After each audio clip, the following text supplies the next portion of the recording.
खाऊं और अब मैं उनकी सेवा करूं ताकि उन्हें अपनी संतान की कमी महसूस ना हो और वे हमेशा खुश रहें।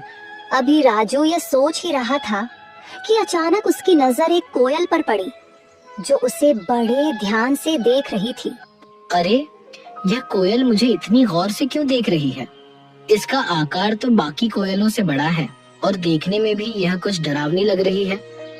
राजू ने अभी इतना ही कहा था कि तभी कोयल उड़ती हुई उसके पास आ गई और इंसानी आवाज में बोली, मैं तुम्हें भली भांति पहचानती हूँ। तुम्हारा नाम राजू है और तुम मोहन के बेटे हो। कोयल को बोलते हुए देखकर राजू बहुत डर गया और बोला, ये कैसे मुमकिन है? तुम तो कोयल हो, फिर इंसानी आवाज में कैसे बात कर रही हो? शायद ये मेरी आंखों का धोखा है। भला कोई कोयल इंसानों की तरह बोल सकती है? नहीं, यह तुम्हारी आंखों का धोखा नहीं है। मैं सचमुच बोलने वाली कोयल हूँ। असल में मैं भी कभी इंसान थी, लेकिन एक तांत्रिक ने मुझ पर श्राप दे दिया और मैं कोयल की शक्ल में बदल गई। मैं तुम्हारे पिता के रहस्यों के बारे में सब कुछ जानती हूँ। वे कुछ समय पहले जंगल गए थे और फिर कभी वापस नहीं आए। अरे, न जाने कौन हो तुम। मैं ऐसे कैसे तुम्हारी बात पर विश्वास करूं? कभी सोचा है तुमने? तुम पिछले कई वर्षों से बिना पिता के रह रहे हो, लेकिन गांव में कोई भी तुम्हारे पिता के बारे में बात नहीं करता।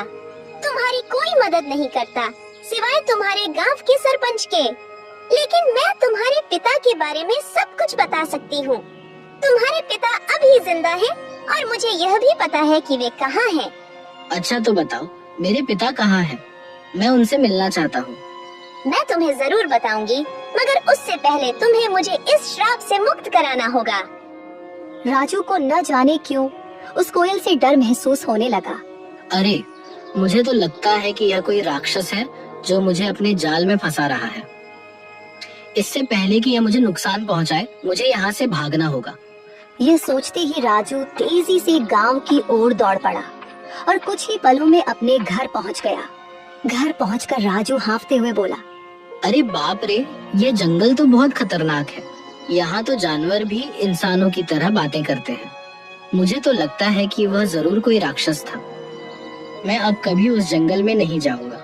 अभी राजू ये सोच ही रहा था कि उसी समय सरपंच की पत्नी उसके लिए खाना लेकर आ गई और राजू को घबराया हुआ देखकर वह बोली, अरे राजू बेटा, ये घबराए हुए क्यों हो और तुम्हें पसीना भी आ रहा है? सब खैरियत तो है ना? कुछ नहीं मौसी, बस थोड़ा सा सिर दर्द हो रहा था। अरे बेटा, अगर तबीयत ठीक नहीं है तो काम मत करो। लो, पहले ये खाना खा लो और थोड़ा आराम कर लो। राजू ने मौसी से सर दर्द का बहाना बनाकर सच्चाई छिपा ली। मौसी ने ज्यादा सवाल नहीं किए, बस खाना उसके हाथ में दिया और धीरे से कमरे से बाहर चली गई। राजू ने खाना खाया और सो गया।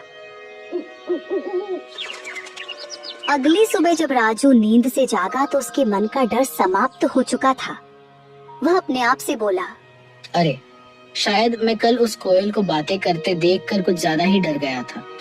लेकिन अगर सोचूं तो उसकी बातों में सच्चाई नजर आती है। वह कोयल मेरे पिताजी के बारे में जरूर कुछ जानती है। और यह भी सच है कि गांव में कोई मेरे पिताजी के बारे में बात नहीं करता। जब भी मैंने सरपंच जी से अपने पिताजी के बारे में पूछा, उन्होंने हमेशा बात टाल दी।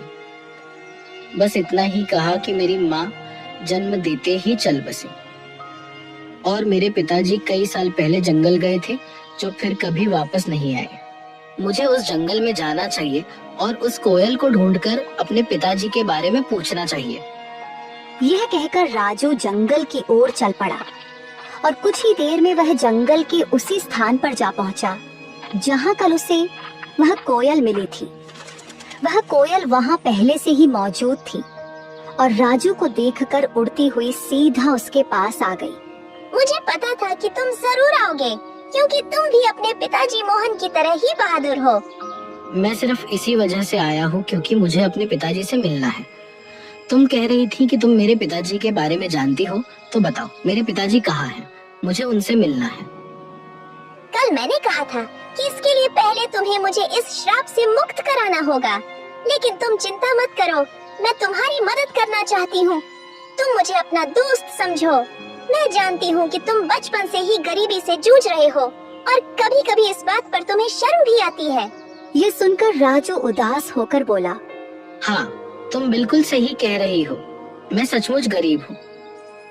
बचपन से ही सरपंच जी और उनकी पत्नी ने मुझे पाला है, लेकिन अब हर वक्त